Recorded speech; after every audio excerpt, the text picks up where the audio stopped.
नमस्कार। मैं आज बीए पार्ट थर्ड के स्टूडेंट को भारत में राजनीतिक जागरण के कारणों की चर्चा करूंगा। ये सारे कारण संक्षिप्त रूप में बताए जाएंगे। मुख्य रूप से चार कारण हैं। पहला है भारत का राजनीतिक एकीकरण।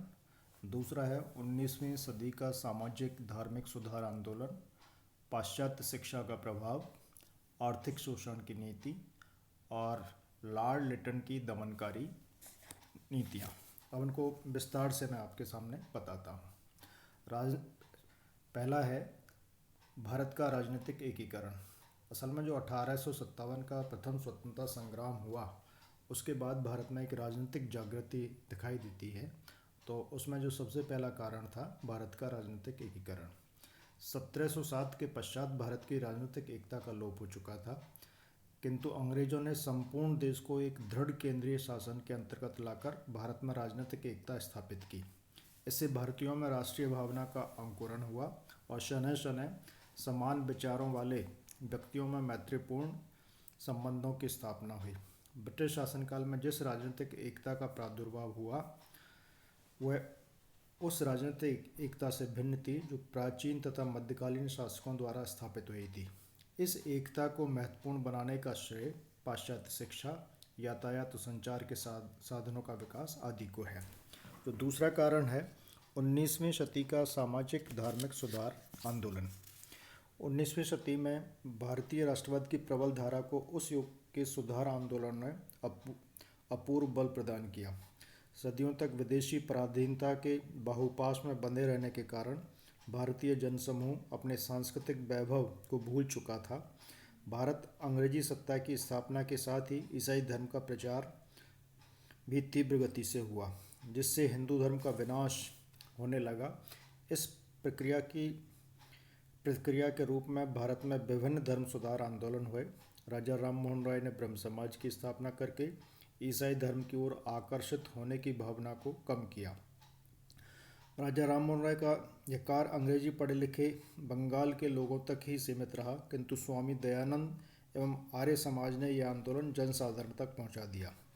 स्वामी जी ने वेदों की श्रेष्ठता प्रतिपादित करके हिंदू धर्म को एक नया स्वरूप प्रदान किया। उन्होंने कहा कि अच्छे से अच्छा विदेशी राज्य स्वदेशी राज्य की तुलना नहीं कर सकता। स्वामी जी प्रथम व्यक्ति थे जिन्होंने कहा कि भारत भारतीयों के लिए है। विवेकानंद ने समस्त विश्व में हिंदू धर्म एवं आध्यात्मवाद की श्रेष्ठता को स्थापित किया। उन्होंने कहा कि वेदांत और आध्यात्मिकता के बल पर भारत समस्त विश्व पर सांस्कृतिक विजय प्राप्त कर सकता है, किंतु जब तक भारत दासता की बेड़ियों में जकड़ा हुआ है, वह इस महत्वपूर्ण भूमिका को नहीं निभा सकता।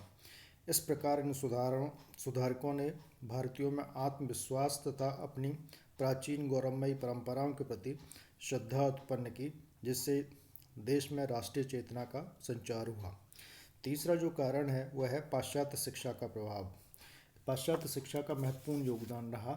लॉर्ड मैकाले ने जिस शिक्षा पद्धति को प्रचलित किया, उसके पीछे उद्देश्य तो ये था कि पाश्चात्य शिक्षा के प्रभाव से भारतीयों के हृदय में ब्रिटिश शासन के प्रति अनुरक्ति का भाव उत्पन्न हो, किंतु इससे भारतीयों को लाभ अधिक हुआ।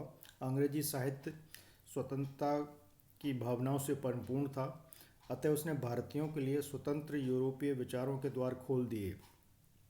पाश्चात्य शिक्षा ने भारतीय राष्ट्रीय चेतना को दो तरीकों से बल पहुंचाया। प्रथम, इससे हमें संपर्क भाषा प्राप्त हुई, जिसके परिणाम स्वरूप विभिन्न प्रदेशों के निवासियों में पारस्परिक विचार विनिमय के लिए अवसर प्राप्त हो सका।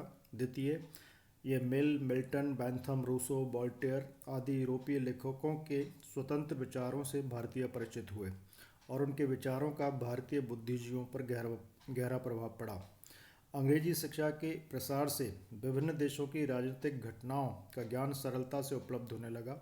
स्वतंत्रता समानता के सिद्धांतों को लेकर फ्रांस में 1830 और 1848 में पुनः क्रांतियाँ हुई। इटली एवं जर्मनी के एकीकरण से भी भारतीयों को प्रेरणा मिली। स्वयं इंग्लैंड में शासन सुधारों के लिए आंदोलन चल रहे थे। विश्व में होने वाले राजनीतिक परिवर्तनों के विषय में जानकारी प्राप्त होने से भारतीय नेताओं का दृष्टिकोण विकसित हुआ। उच्च शिक्षा प्राप्त करने हेतु जो भारतीय इंग्लैंड गए, वे वहाँ के स्वतंत्र वातावरण से अत्यधिक प्रभावित हुए और वहाँ की प्रजातांत्रिक संस्थाओं से प्रभावित हुए। भारत लौटने पर उन्हें भिन्न वातावरण मिला। अपने देश की पश्चिमी देशों से तुलनात्मक अध्ययन करने पर उनके मन में तीव्र असंतोष उत्पन्न हुआ। इस असंतोष ने राष्ट्रीय भावनाओं को बल प्रदान किया। जो चौथा कारण है आर्थिक शोषण की नीति। भारतीय राष्ट्रीय चेतना का एक प्रमुख कारण आर्थिक था, जो दो रूपों में दृष्टिगत होता है। पहला है आर्थिक कार्यों में सरकार द्वारा शोषण और दूसरा यातायात के साधनों का विकास। ईस्ट इंडिया कंपनी की आर्थिक नीति ने भारतीय उद्योगों को पहले ही नष्ट कर दिया था। प्रथम स्वतंत्रता आंदोलन के पश्चात केवल ब्रिटिश हितों को ध्यान में रखकर आर्थिक नीति अपनाई जाती रही। इंग्लैंड से यंत्र निर्मित वस्त्र भारत आने लगे, जिससे सहस्रों व्यक्तियों को अपनी जीविका से वंचित होना पड़ा। उद्योग एवं दस्तकारियों के विनाश के कारण व्यक्तियों को कृषि की ओर आकर्षित होना पड़ा, किंतु वहाँ वे अपनी जीविका नहीं चला पाए, क्योंकि जमींदारी प्रथा, भू लगान संबंधी नियमों तथा कृषि की परंपरागत दुर्बलताओं के कारण कृषि का विनाश आरंभ हो गया था। सरकार द्वारा ध्यान न देने के कारण तथा बाढ़ एवं दुर्भिक्ष ने किसानों की स्थिति को दयनीय बना दिया। अंग्रेजों ने मुक्त व्यापार की नीति अपनाई, जिससे भारत में आयात होने वाले सामान पर कर नहीं लगता था। परिणाम स्वरूप भारतीयों द्वारा तैयार माल गोदामों में इकट्ठा होने लगा, क्योंकि उसकी अपेक्षा विदेशी माल सस्ता होता था। भारत से कच्चा माल इंग्लैंड भेज दिया जाता था, जिससे भारतीय उद्योगों को कच्चा माल भी मिलना बंद हो गया। इससे बेकारी की समस्या उत्पन्न हुई। ऐसी स्थिति में भारतीयों ने सोचा कि अंग्रेजों का मुख्य उद्देश्य भारतीयों का आर्थिक शोषण करना है, और जब तक वे रहेंगे भारतीय आर्थिक दासता की बेड़ियों में जकड़े रहेंगे। अंग्रेजों की आर्थिक नीति ने जहाँ भारतीयों का शोषण किया, वहाँ उनके द्वारा विकसित यातायात के साधनों ने भारतीयों में एकता उत्पन्न कर दी।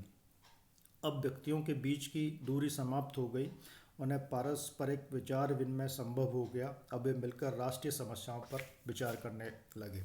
और चौथा कारण है लॉर्ड लिटन की दमनकारी नीतियाँ।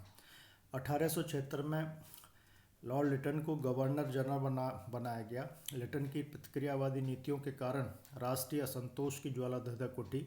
लॉर्ड लिटन ने भारतीय सिविल सर्विस में प्रवेश की आयु सीमा 21 से घटाकर 19 वर्ष कर दी और न्यूनतम 17 वर्ष रखी, जिससे भारतीयों का प्रवेश बिल्कुल असंभव हो गया। लिटन द्वारा पारित शस्त्र अधिनियम ने भारतीयों को उत्तेजित किया। इस अधिनियम के अनुसार बिना लाइसेंस के शस्त्र रखने पर रोक लगा दी गई तथा शस्त्रों के आयात पर भारी कर लगा दिए गए, किंतु यूरोपीय जमींदारों और राजकीय उपाधि प्राप्त व्यक्तियों को 1879 में इस एक्ट से मुक्त कर दिया गया। वर्नाक्युलर प्रेस एक्ट उसकी प्रतिक्रियावादी नीति का ज्वलंत उदाहरण था।